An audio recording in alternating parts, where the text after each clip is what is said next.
Insignia vetää erinomaisen hyvin ja juuri eilen sanoitte, että Tastosta jo 45 000 tuloa sisällä.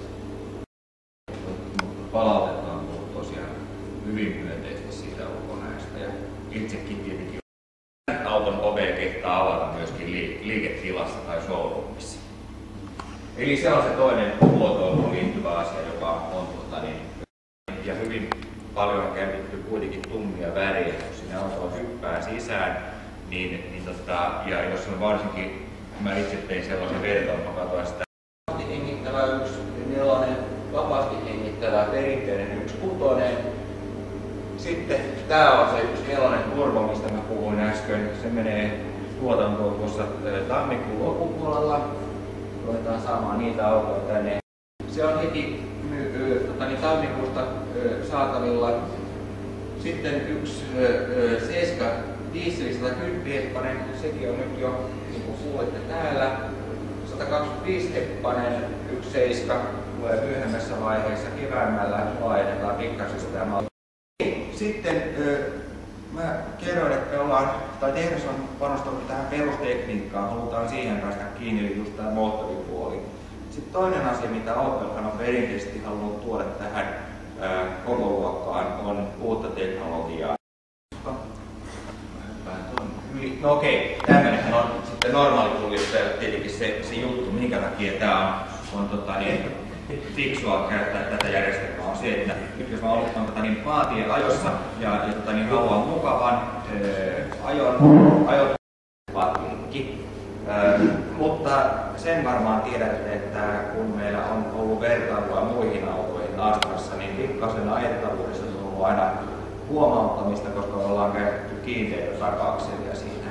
Ja sehän on aina kompromissi. Insinöörit pihaa tällaisia juttuja. Eli siellä yritetään saada ajettavuutta samalla kuin mukavuutta. Millä se ratkaistaan on suurin piirtein miten kovat ne kumipusut siinä on. Tämän hintaluokan autoihin mukaan. Mutta luonnollisesti kuluttajallehan siinä on se hyöty, että tietää ainakin maassa, jossa nopeusrajoitukset vaihtuu kesän ja talven välillä, mikä on viimeksi ohjattu nopeusrajoitus. Mulla olisi pitänyt olla sellainen, jos pari viikkoa sitten. No sitten tietenkin se varoittaa siitä, että jos nyt sattuu jotain räpläämään siinä autossa, niin automaattisesti. Joo.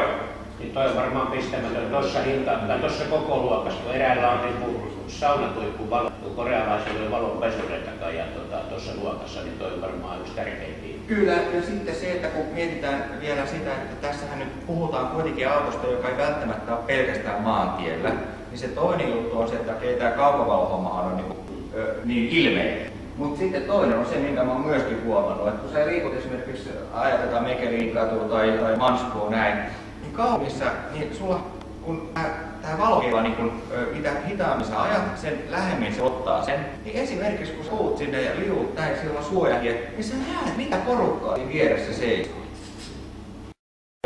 Toi normaali kangasverhous. Ja meillä on myöskin Insignia tosiaan. Joo, pääsette kokeilemaan, mikä se juttu on. Ja tässäkin sama homma. 2 kilpailijasta löytyy, mitkä on saksalaisia premium-merkkejä, Mersu ja BMW. Mutta ovat vaan BMWs, sanoi joku ei. Mitä? Tämä on niin, että on vaan BMWs. Aha, että Mersukin on siellä.